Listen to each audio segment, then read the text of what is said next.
I figured I would try something a little different this time and actually record and give my thought process as I went through my impossible mode playthrough. So I'll explain more as we go along, but for now I'll just put skips for dialogues and anything like that. So I won't really be talking during dialogues to let them play out naturally.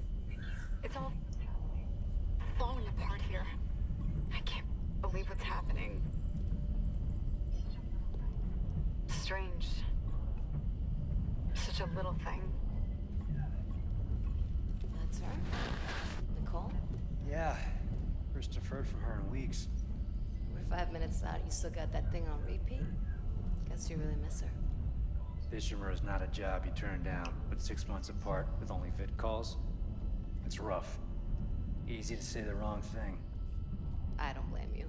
I'd listen to my girlfriend over Hammond reciting security protocols. Forewarned is forearmed, Miss Daniels. So you keep saying. Here we go. Nice clean re-entry. Welcome to Aegis 7. Imagine 6 months staring at that chunk of rock. To an independent miner, that's paradise. Aegis 7 is one of the richest finds in CEC history. Some prospecting team set up for life. Now where is she? There. Confirming visual contact with USG Ishimura. What a beauty. Biggest planet cracker in her class, you know. And it looks like they already popped the cork. Why is it so dark? We should be able to see her running lights. Yeah. I'll get us into hailing range. Someone's got to be waiting up for us. Just be careful on the approach. I'm not taking any chances with the CEC's pride and joy. No chances, huh? Is that why you were digging into my personnel files before we left? You track your file access? I'm a computer analyst. Comes with the job. I ran standard CEC background checks, Miss Daniels. If you want to work in the big leagues, you have to play ball. Sir, we're in hailing range. USG Ishimura, this is the emergency maintenance team of the USG Kelly, responding to your distress call. Come in, Ishimura. Ishimura, do you copy? Come in. This is the USG Kelly. You ever hear of a full communications blackout on one of these things? Never. Come on. Someone pick up the damn phone.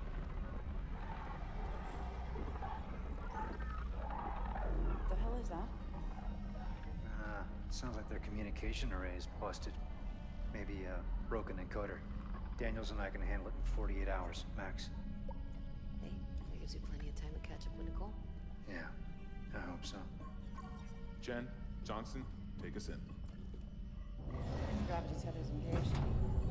Automated docking. Let's go. I'm losing control. What? We're off course. Daniel! Guidance system override isn't responding.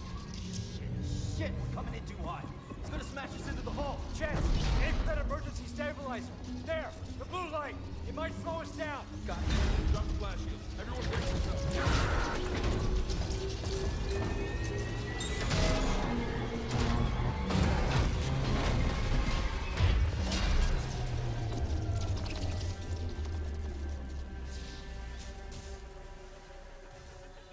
Everyone okay? I'm good. I'll live. Johnston, all right? It's my ankle. It's broken. Shit. But better than a broken neck. Or worse. Good call on the stabilizer, Isaac. Gotta always read the manual. What the fuck's going on with flight control? That guidance system's a death trap. Better add it to your repair list. Jen, what's our damage? Comms are down. We lost a port booster. We've got a fire in one of the stabilizers and... Singularity core's a mess. Could be worse, but not by much. Then let's get some help. Johnston, stay with the Kellyan. We'll send a medic. Everyone else, with me.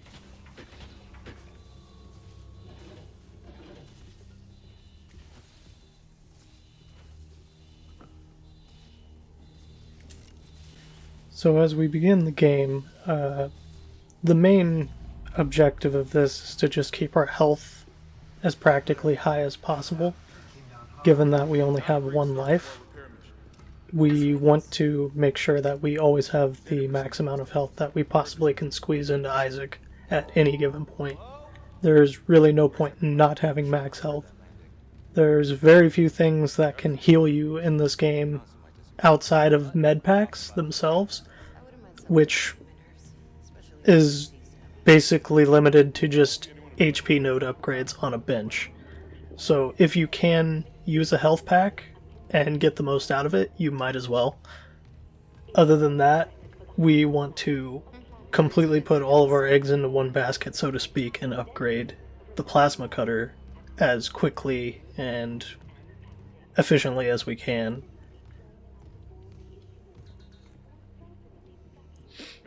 Since we're putting all of our eggs into one basket with the plasma cutter, we don't really want a whole lot of other weapons on us at any given time. That way it tells the director of the game, hey, we specifically want this one ammo type. Collect kinesis and stasis modules from Acting Chief Engineer Jacob Temple. Location? Error. Employee not found. I can't reach security. Same for the chief engineer. But drops are dictated in this game depending on what you have on you or how your situation is going. If you're low on health, the more likely you are to get a med pack. If you have just the plasma cutter in your inventory, you're much more likely to get plasma cutter ammo and no other kind. If you have 4 different weapons, then it'll split evenly amongst those in chances. Depending on if one of them is low or not, you'll probably have a higher chance there. It's all entirely weighted by the game's director. The same goes with the necromorphs. There's no particular set pattern in certain areas. There are scripted necromorphs events, but no particular room has a set pattern after the scripted events. You can get attacked at any point in rooms where it is dictated that the director can let you get attacked. Which I'll help with the scripted events. I can also give some insight onto which rooms in particular are more safe than others, which are not as safe, which are absolute death traps, that sort of stuff. It all kind of comes down to if you can adjust to what the director sends your way. Another malfunction? No. The quarantine systems are all fine. Oh, wait. Do you hear that? Yeah. Yeah, I hear it. Yeah, man. Take it easy. Daniels, get those elevators running. There's something in here with us. Up there! Oh, God!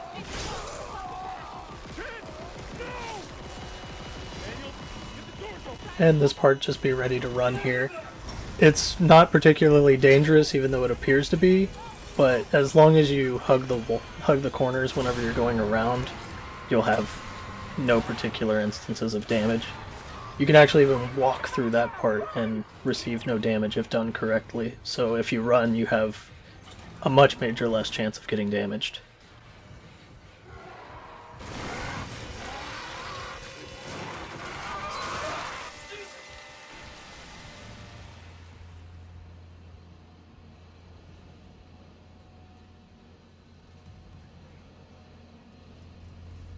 And here we'll go over to the workbench and get the ever-iconic plasma cutter. This will be our main weapon of most of the game, just given the fact that it's the all-around utility tool. It helps in every situation that it's in. There's never really a downside to the plasma cutter. And it also becomes incredibly powerful when leveled up, to the point where it is probably the strongest gun in the game to quite a few fair people. And for these fuse doors, never waste a shot on them, just melee them. Every fuse door in this game can be meleeed, but here we'll see it takes 3 shots to take out a limb on a regular necromorph. After that, you'll want to stomp them to get the materials that they drop. Here we'll go down this hallway to grab this. There will be a jump scare, but just ignore it. nothing happens otherwise. After that first necromorph, all of this section is completely open and fair. None of the necromorphs will attack you, and you'll just freely walk into here. Make sure to grab all of the supplies in this room while they're talking on the comm system to you. Isaac. Oh my god, Isaac. You made it. There is also a save station behind you here if you happen to want to use it. He's gone. Nothing I can do. What the fuck are these things? The ones I saw, some of them were wearing Ishimura uniforms. They're the crew? How the hell can they be the crew? Look at them. We need to get to the bridge. There's 1,000 people on board. Someone will be there. We can't. The tram system's wrecked. Everything's locked down because of the quarantine. And you're both repair techs. So how do we do this?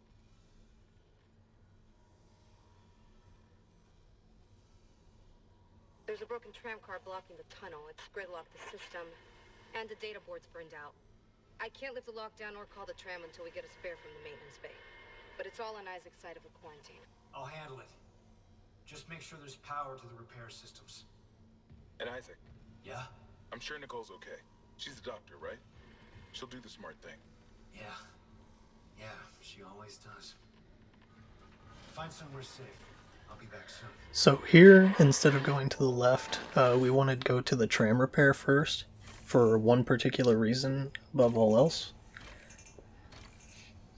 Because if we go to the right here, we get our stasis unit. Also a jump scare, just ignore it. But this will be one of our biggest helpers in this game, and actually I will be doing the side mission for the prototype unit, because its benefits so far outweigh the negatives of having to go off the beaten path that I essentially find it to be worth the time to grab.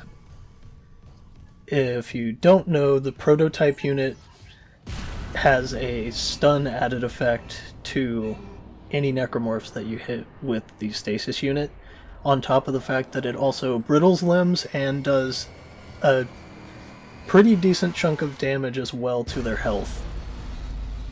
I've actually shown all of the properties of the prototype stasis unit in other videos that I've done, but it's so beneficial to get that I would highly recommend it, just because of all the benefits that you get from it.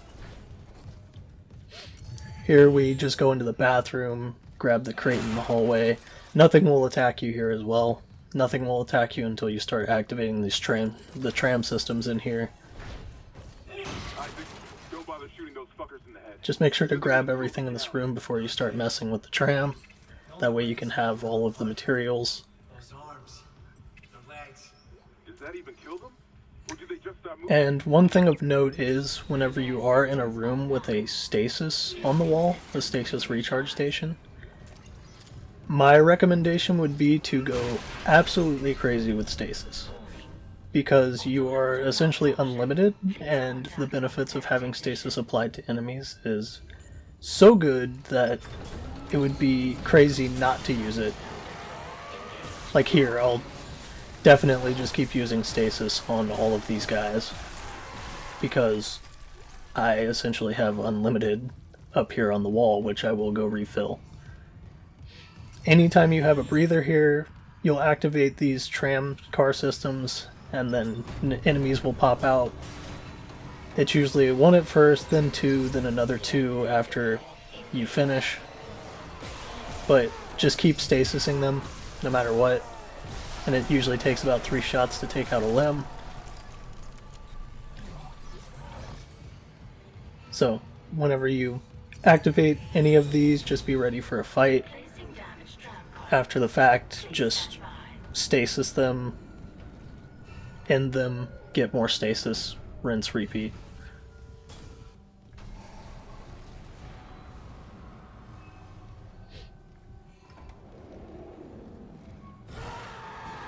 And here again, use stasis. Stasis will be one of your biggest friends in this mode. And as long as you have the ability to get the stasis, then abuse the fact that you have it.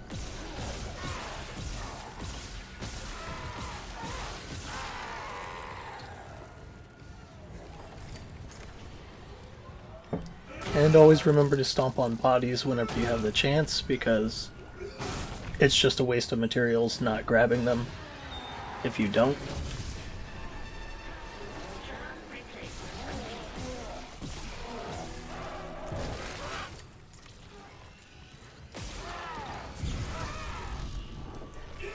Another thing of note is that your stomp actually does a pretty good chunk of damage even on harder difficulties. You can actually take out leapers probably the quickest with a stomp. So as long as you have stasis and they are in a state where you can deal with them, ignore the leaper jump scare. It's just scripted. You don't have to worry about it coming down or anything. But whenever you can stomp on enemies safely, I would recommend doing so, because your stomp actually does a lot of damage.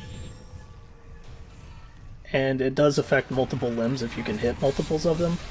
This is also a scripted event. This necromorph will always jump out of that vent in front of you, so just grab stasis before you go down that valley there, and then stasis it, get rid of it, deal with it, come back, charge stasis, and then carry on.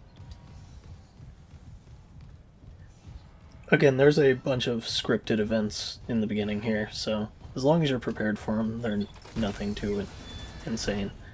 If you want to save in this room, you can, but I don't really feel the need. There is always a scripted necromorph laying on the ground down here. If you look at their posture, the way that they sit, then you can kind of get an idea whenever they're faking it. They kind of raise their ass in the air, like presenting, so that's one way of knowing.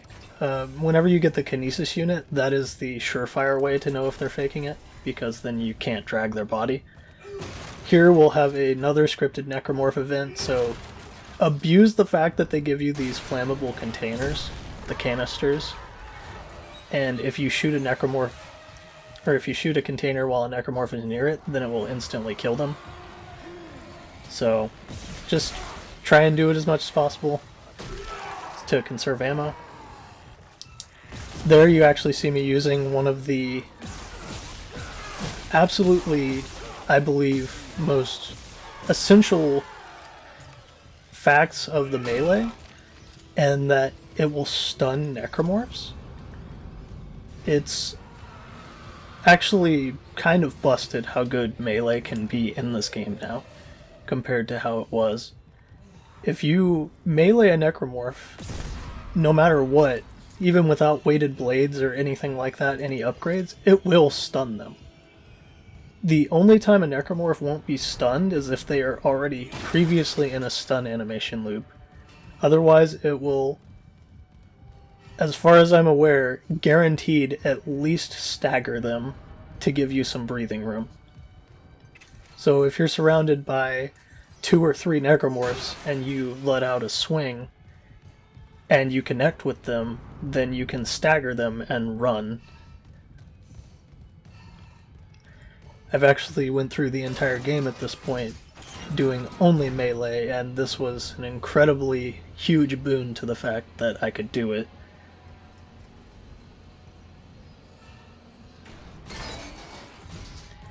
And there will be another necromorph scripted up on the catwalk here. Not over in this area, we just go over here to get the box, but it can be right here or it can be further down. But see how it's kind of laying?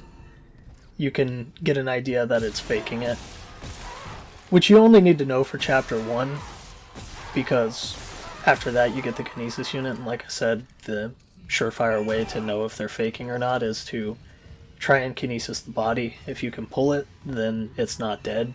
Kinesis only works on dead, which is kind of ironic considering they're already dead, but it only works on not undead enemies. But after I hit the door switch here, I like to run all the way back to these canisters even though you'll hear the necromorphs coming out. And sometimes they will run after you, but if you get back to these explosive canisters, and you can take full advantage of the fact that it will one-shot kill these guys. So instead of minimum of about 12 shots, it takes a minimum of about 2 or 3 if you hit the canisters when the necromorphs are near them. So just another way of conserving a little bit of ammo. And here you'll have to run up here to activate the necromorphs. And once you do that, just same as before, hit the canisters while they're near them, and it'll insta-kill them. Be mindful of the vent behind you here, because I have had necromorphs jump out of the vent. But if that happens, then you still should have some stasis if you've been using the canisters around you. And there's that necromorph, like I said. And there you'll see it kind of staggered him whenever I hit him. So, what I should have done after I hit him to stagger him is stasis him. That would have been the much safer option, but you live and learn. I still didn't take a hit, so no harm, no foul. If you have the option to use stasis, then I would recommend it. There's just no reason not to, and I have a stasis recharge, so it would have been beneficial to just stasis him instead of potentially taking the hit for a fourth of my life there. And here we're going to do our first upgrades. I like to spread mine evenly between the suit and the plasma cutter to give myself 1 HP and 1 damage, because with the 1 HP we actually get another potential hit of damage from a standard slasher, which is really good early on. The more HP you have, the less likely you are of dying, essentially, in this game mode.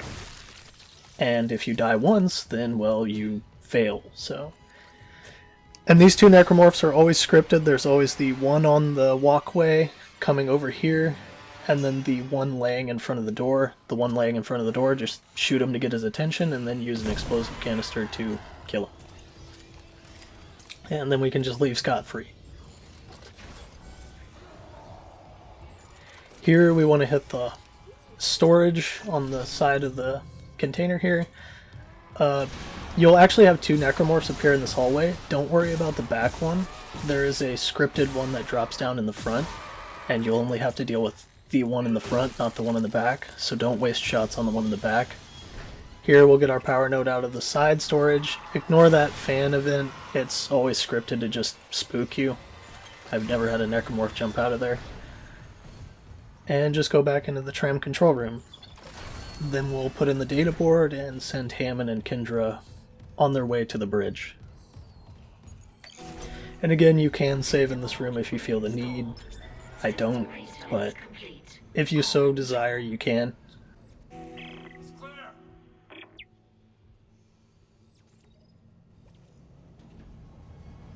Now arriving at flight deck, tram control.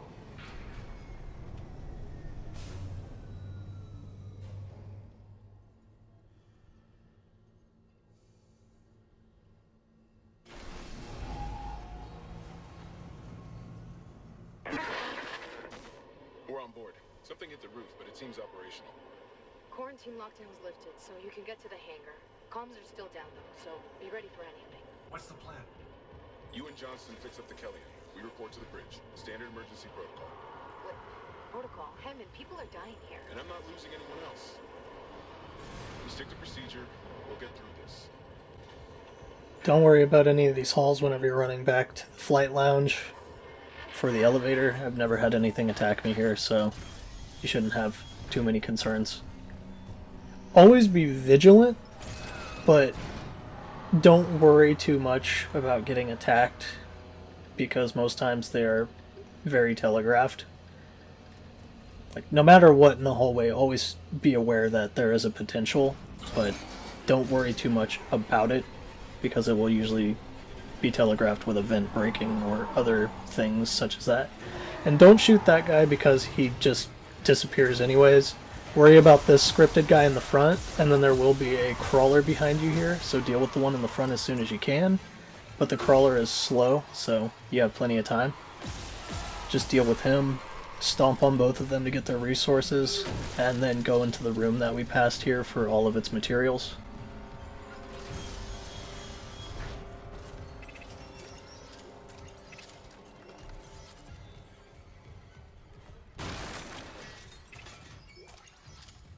Any of these material rooms are usually safe, but don't count on it because I have rarely been attacked in some of them. So just because it's a room that seems safe doesn't mean that it is. Isaac, we made it to the bridge. There's no survivors. Daniels is trying to get into the command computer. And here we won't be attacked in the flight lounge or walking out to Johnston. So just free run all the way to the Kellyan. However, once this sequence of events is over, we will be attacked by 2 Leapers and a Slasher. What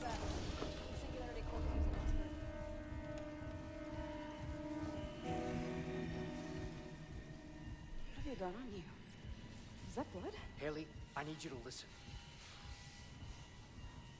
The Ishimura's overrun with... They're fucking monsters. You didn't hear anything? What? No, the comms are still out. Isaac... We need the Killian fixed now. Got a damage report? Yeah, it's there.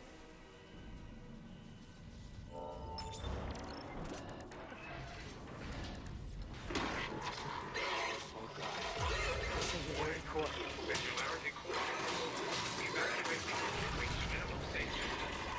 Go! So again, once we hit this trigger, we'll be blown out of the Killian and we'll be attacked by a Leaper, a Slasher, and then another Leaper. So we want to be prepared for them to attack us. The best way to deal with Leapers is to just disable one of their arms and then they become essentially useless. Because their movement is absolutely hobbled and they can't use their leap anymore. So we deal with these 2. And then another Leaper will jump up, which we have enough of a distance where we can just take out its arm. And as you can see, it is incredibly slow and not much of a threat. If you need to use stasis there, you easily can as well. Isaac, what's happening down there? And after that section, we don't have any more that will come and attack us. On New Game Plus, you'll actually get a Phantom Necromorph that will attack you here, but you don't need to worry about it in just regular. So, you're scot-free to go and pick up all the materials in this bathroom like I do. All the primary systems are locked down with the captain's codes. So we find Captain Matthias. Track his rig.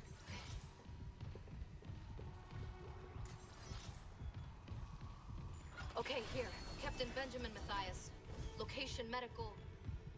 Status deceased? Even the captain? God. Isaac, you're closer to medical. You can double back and cut through maintenance. Find the captain's body and get his rig. With his codes, we... What was that?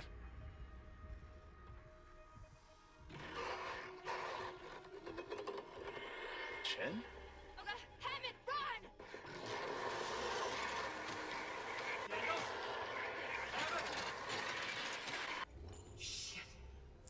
And now with that over, we just take the elevator down, and then we'll be at our first store, which we will immediately want to grab our engineering suit upgrade, which will cost us 10,000. It is incredibly worth it because it will increase our inventory, as well as give us a 5% armor increase. And 5% armor means 5% less damage that we take, which automatically makes it worth the purchase, along with the inventory slots being a bonus. Anything that will make us take less damage in this game is automatically worth it, given that health is a precious commodity. Since we only have 1 life, we want to protect all of it that we can get. So, immediately get the armor purchase if you can. In fact, immediately get any armor purchase that you can, as it will benefit you greatly in all ways. including increasing the upgrade potential of our armors.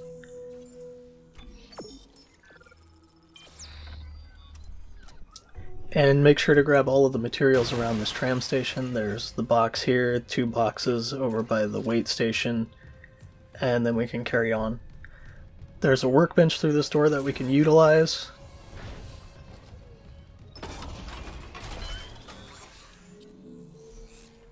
Which personally here I just increase the capacity and then also go for air on the suit to start working my way towards more health.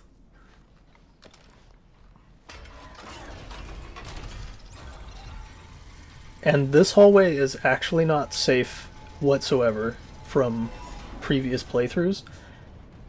I've had 3 situations here. I've had it where I'm not attacked, I've had it where I'm immediately attacked by 2 necromorphs, and had it where 1 necromorph attacks me halfway through the hallway by the security door. So always be aware of that. And that's the end of part 1, but let me know what you guys think.